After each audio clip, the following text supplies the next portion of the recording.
So Donald Trump is having all these problems. I don't really want to talk that much about Donald Trump all the time, but he is in the news right now, and it's because the Mar-a-Lago property manager is he's in trouble. He's in line of Trump staffers ensnared in his legal turmoil.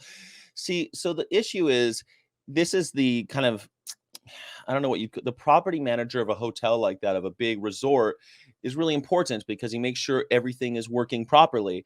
And this guy, Albieri, he he started out as a valet making $12,000 a year, and 20 years later he's running one of these major properties. And you have a lot of stories like that in that industry.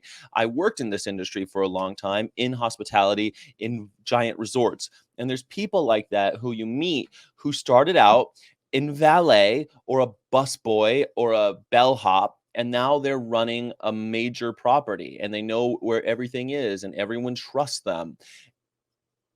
And it's difficult because these people didn't go to school usually. They don't have an education, a classical education. What they know how to do is run this property very well, and they're not going anywhere once they get to this level, right? So the sad part about that, because of that, you kind of have them over a barrel. It's hard for them to go out of that job and go to another place, although it really isn't. They just are afraid of it. Like a lot of people, they're afraid to jump ship and go someplace else. So the people above them tell them to do unsavory things, tell them to do kind of illegal things. Sometimes you don't know whether or not it's illegal. I have been in those situations many times in the resorts industry where people tell me to do things and I go, wait a second, that's illegal. And they go, oh, yeah, I guess you're right. We shouldn't do that. That's happened to me many times. I've also had it happen where I've suggested something as part of a team thinking this is a great idea and have had other people say, "Hold on, that's illegal. You're not supposed to do that." And be like, "Oh shit, you're right. That is illegal. We can't do that." The point is, if you don't have some classical education, a lot of times you're not equipped with that. Sometimes, because of the situation you're in, your integrity is constantly taken from you, it's stolen from you. In this case, this gentleman was asked to delete his in the middle of the night. They call him up and they say, you need to delete the boss. The boss wants, it's so funny. The transcript is so funny. It says, the boss wants those files deleted. He wants the surveillance footage deleted from that night. Hey, the boss, hey, Mario, the boss wants you to come down here and delete the files. And he says, I can't delete the files. I don't know how. And he says, you got to go down there and do it. The people who are there, they don't have the clearance. You got to go there. So he goes there, and we don't know whether or not he was successful. We don't know if he was successful, but we have a lot of eyewitnesses saying that this is clearly obstruction of justice between when they said, where's your shit? Where are the boxes, Donald? And Donald said, I ain't got no boxes. I got no boxes. And then deleted or tried to delete, ordered someone to delete the footage, the surveillance footage in which the boxes could clearly be seen, and them moving them so that they can't be found by the feds.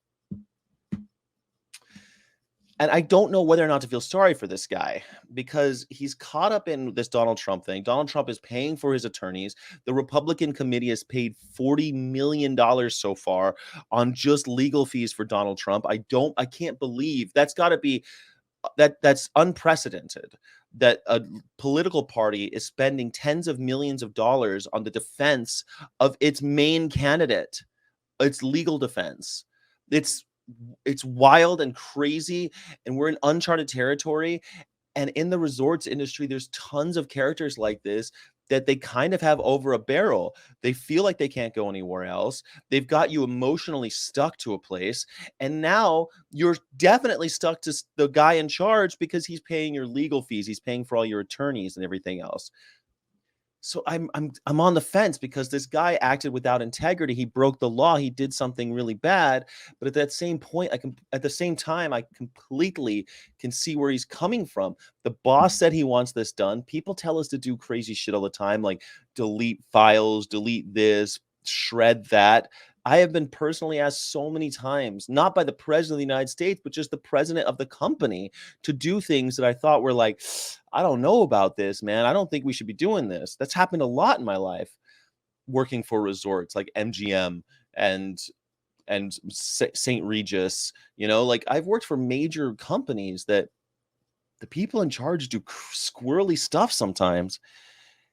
And now he's caught, and he might go to jail. And and part of me is like, you know what?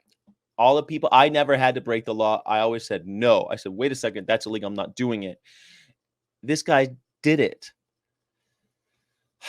It's tough, man. It's tough. Anyway, that's what I want to say about that.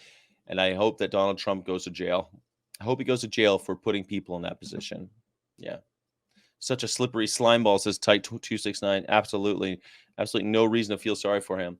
Yeah, I guess not. I feel sorry for people that have been put in that position, because not all of us have to make a decision between our integrity and money. We don't and our livelihoods. We don't usually have that. Someone like a president of the United States saying, "Hey, delete this footage."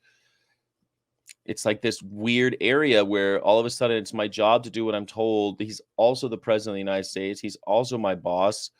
My boss's boss is calling me in the middle of the night to tell me to do this. I would have said no, because I know I would have, because I've been in those situations with weird shit like that. But man, I didn't have the president of the United States asking me to do this. A guy who made my job possible 20 years. 20 years this guy's been working at Mar-a-Lago. Started out the valet, you know? He'd probably die for Mar-a-Lago after 20 years, going from $12,000 a year to probably making $250,000 a year or something like that, or at least 100-something thousand a year. Yeah. Sucks. This is a channel for veganism.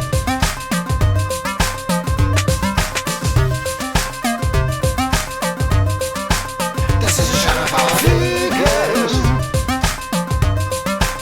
This is a channel for